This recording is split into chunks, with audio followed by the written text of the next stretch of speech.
articles for you that I'm going to read. I have two, just in case the first one is not long enough. I have two dinosaurs for you. I have one called Maip, which is a Megaraptorid, and then just randomly pick this one, Stokeosaurus. Something like that. It's from the Morris information. So I have those two for you tonight. I hope you're all doing well. Hope you all had a lovely week and a good weekend. Hope you're all staying cool. It is very hot out there. And apologies in case you hear some fireworks. It is, as of recording, the 5th of July, so people will be, some neighbors down the street are lighting off some fireworks. Apologies if those are loud. Can't do much about them. Alright, here we go. We're gonna start with Maip and then go to Stokeosaurus if the Maip article doesn't take us long enough. Alright. Maip is a genus of large Megaraptorid theropod dinosaur from the late Cretaceous or Maastrichtian gorilla formation of Santa Cruz, Argentina. The genus contains a single species, M. macrothorax, known from an incomplete, disarticulated skeleton. Maip may represent the largest Megaraptorid known from South America, and possibly the world. Discovery and naming. The Maip holotype specimen MPM1 or MPM21545 was discovered by Alexis Rolando on the La Anita farm, 30 kilometers or 19 miles west of El Calafate. I probably butchered that, I'm sorry. Santa Cruz Province, Argentina in 2019.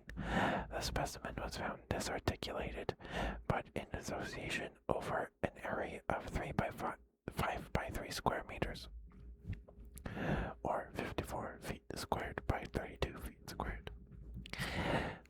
The known fossil materials consist of the axis, several dorsal and caudal vertebrae,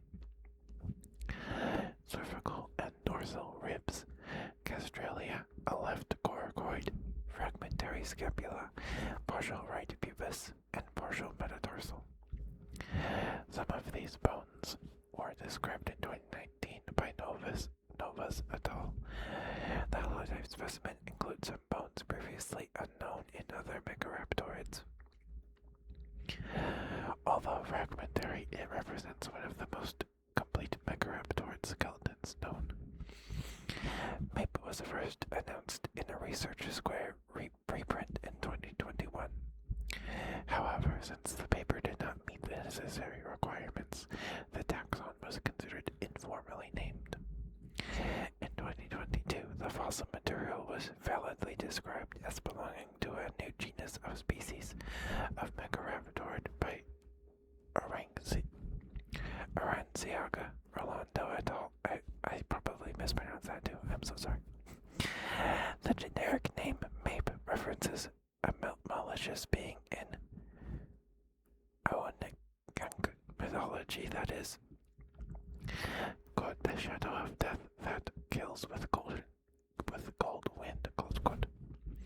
The specific name macrothorax was derived from the Greek macros, meaning large, and the Latin thorax, meaning chest, in reference to its large thoracic cavity. Description. Maip is estimated to have been around 9 to 10 meters, or 30 to 33 feet long in life. As such, it may be the largest Megaraptorid currently known. Members of the Megaraptoridae as a whole increased in body length following the extinction of the Carcharodontosaurids. In the southern hemisphere in the early late Cretaceous. It is hypothesized that the absence of these large apex predators allowed other theropods to diversify and fill the empty niche space. Megaraptorids, in addition to Abelisaurids and unlagids. I've never heard of those. Maybe that's one word at a time. Then became the primary predators in their ecosystems. An analysis of known megaraptorans shows that the members of the clade in Asia, South America, and Australia ranged from 4 to 4.5 meters, or 13 to 15 feet long during the Permian Aptian, after which Aptian early Duronian forms increased to 4.5 to 6 meters, or 15 to 20 feet in Australia and South America. Duronian Carnasian megaraptors, only known from South America, were larger at 6 to 7 meters, or 20 to 23 feet long. And the final Santonian Maastrichtian forms were larger still, at 7 to 10 meters, 23 to 33 feet. Traces on the preserved ribs were interpreted by the describing authors as being attachment points for ligaments. From these, it was inferred that Maip would have likely had a respiratory system comparable to those of modern birds, rather than those of other extant reptiles such as crocodilians. Classification. In their phylogenetic analyses, Orangsia Rolando et al. 2022 recovered Maip as a derived megaraptorid in a polytomy with other Argentinian megaraptorids. They also noted the presence of two distinct clades, a more inclusive clade comprising all megaraptorids except Fukuriraptor and Australovenator, shown below as clade 8. There's a good chart. And a more exclusive clade of larger, entirely South American megaraptorids, shown below as clade B, like some previous analyses by other authors. Megaraptor is nested within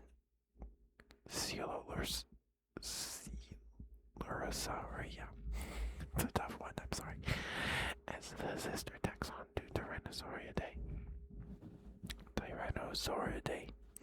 The cladogram below displays the megaraptor and results on the phylogenetic analyses by Orangsia Rolando et al. 2022.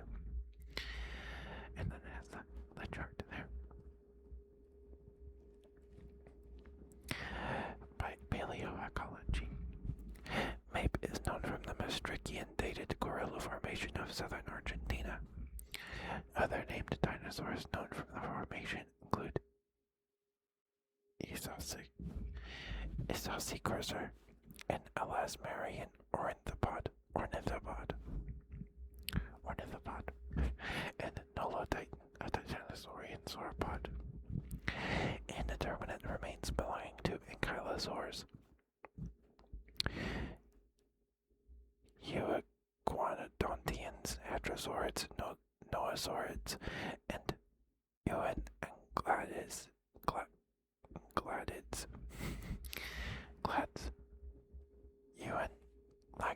Euenlagids, maybe.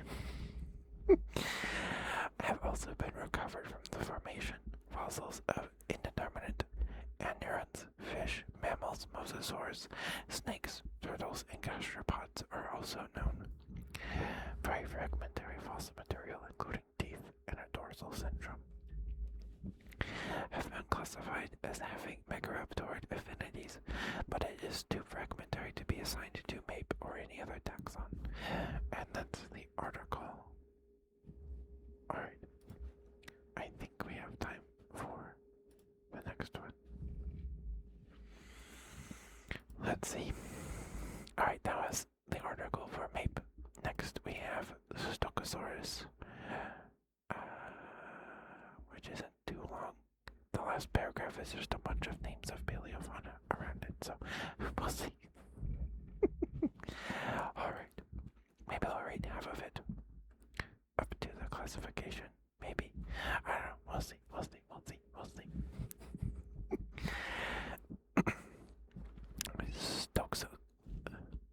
Stokeosaurus. Meaning Stokes lizard is a genus of early tyrannosaurid theropod dinosaurs from the late Jurassic period of Utah, United States. They were small, bipedal predators creatures measuring around 3 to 4 meters, 9.8 to 3.1 feet in length. History. From 1960 onwards, Utah geologist William Lee Stokes and his assistant James Henry Madsen excavated thousands of disarticulated Allosaurus bones at the Cleveland Lloyd Dinosaur Quarry in Emery County, Utah. During the early 1970s, Madsen began to catalog these finds in detail, discovering that some remains represented species new to science. In 1974, Madsen named and described the type species Stokeosaurus clevelandi.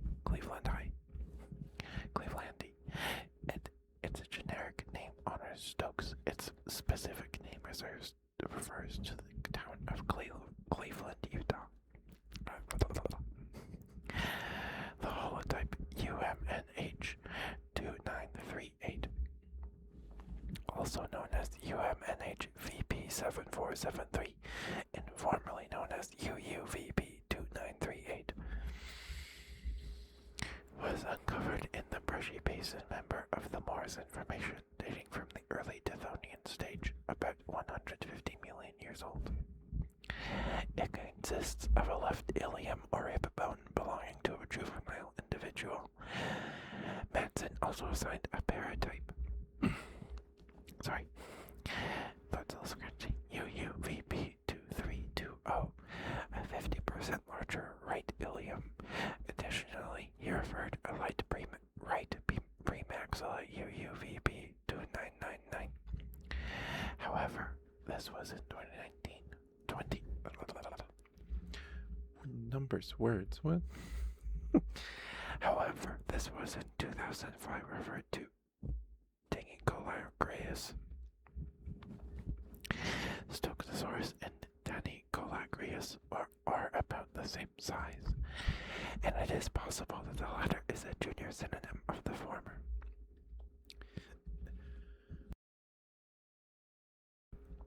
Sorry, I had to cough. Goodness gracious.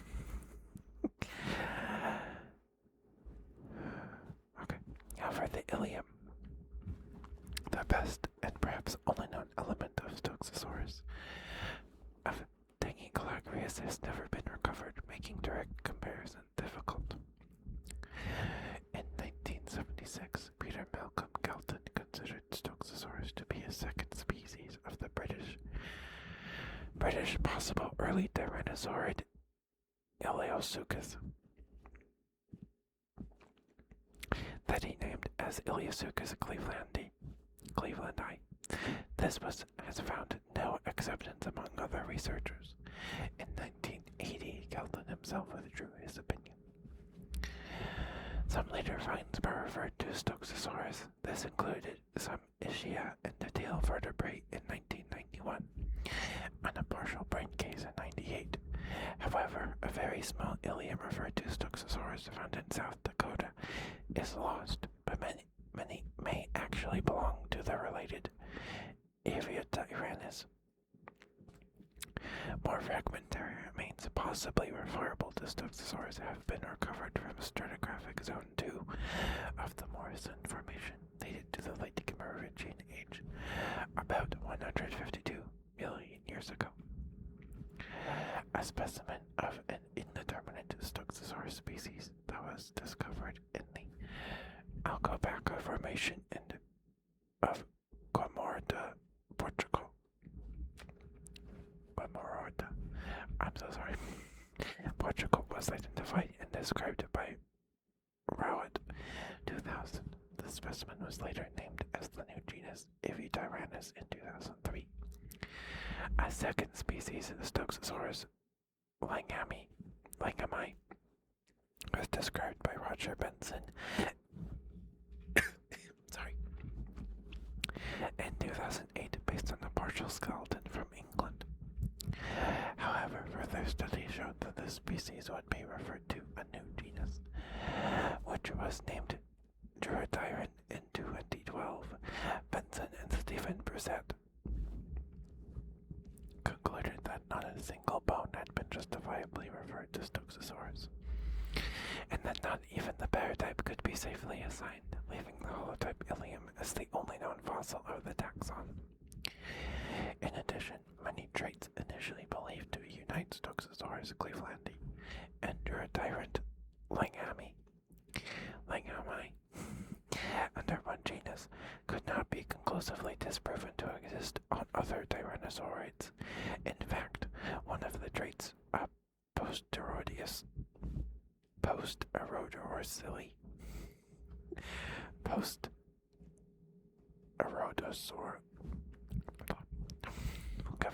inclined ridge on the lateral side of the ilium, was found on the undescribed left ilium of the holotype of Eotyrannus.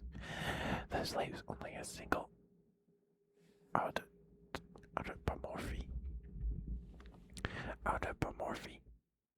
of Stokeosaurus, which is not present in Durotyrant or other tyrannosaurids, a swollen rim around the articular surface of the pubic pentacle. The holotype ilium is 22 centimeters or 8.7 inches long, indicating a small individual. Manson in 1974 estimated that the adult body length was about 4 meters or 13 feet. In 2010, Gregory S. Paul estimated the length at 2.5 meters or 8 feet 2 inches, and the weight at 60 kilograms or 130 pounds. Classification.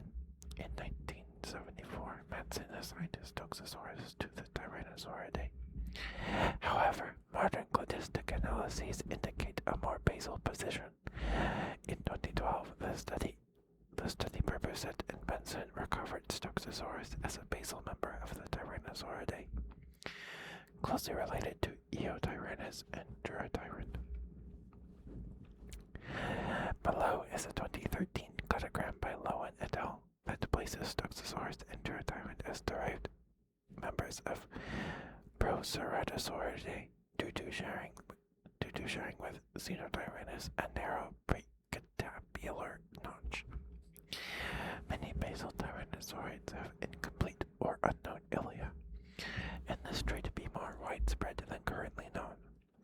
Various traits support the argument that Xenotyrannus is a Proceratosaurid.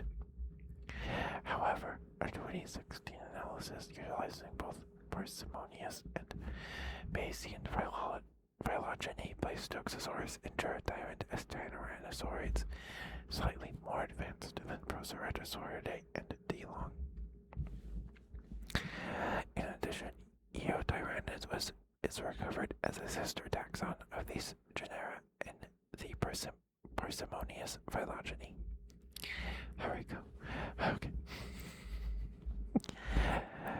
Paleoecology.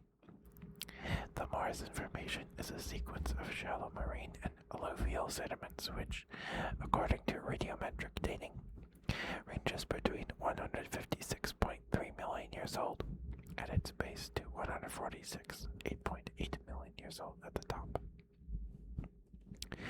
which places it in the late Oxfordian, Cambrian, and early Devonian stages of the late Triassic period. This formation is interpreted as a semi-arid environment with distinct wet and dry seasons. The Morrison Basin, where dinosaurs lived, stretched from New Mexico to Alberta and Saskatchewan, and was formed when the precursors to the Front Range of the Rocky Mountains started pushing up to the west.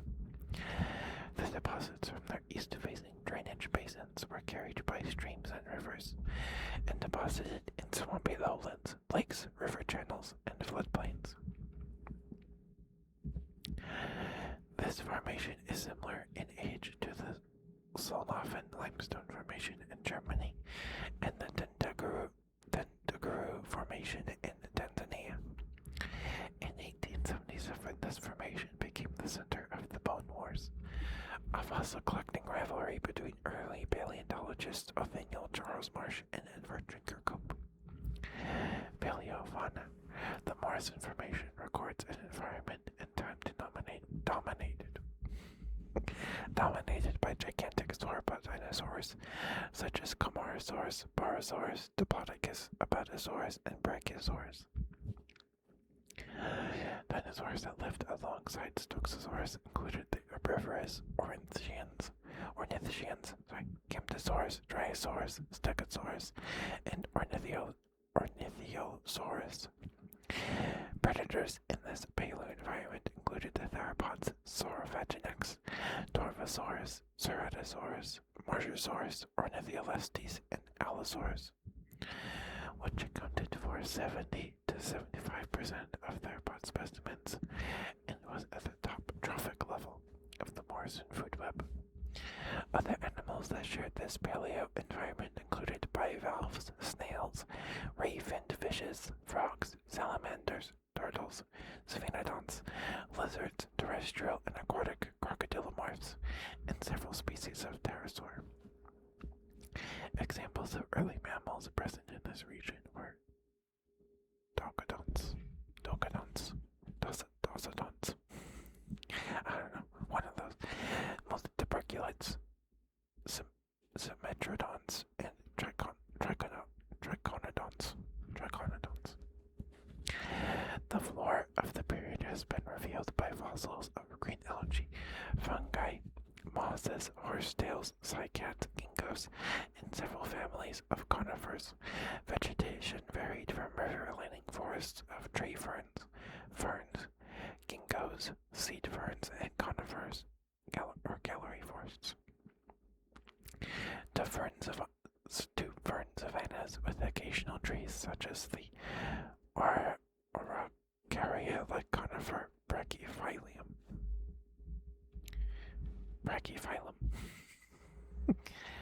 Alright, and that's all I have for you today. That was a mouthful, sorry. Thank you for listening. I hope this was able to help you relax. Maybe even fall asleep. Or at least get a little cozy.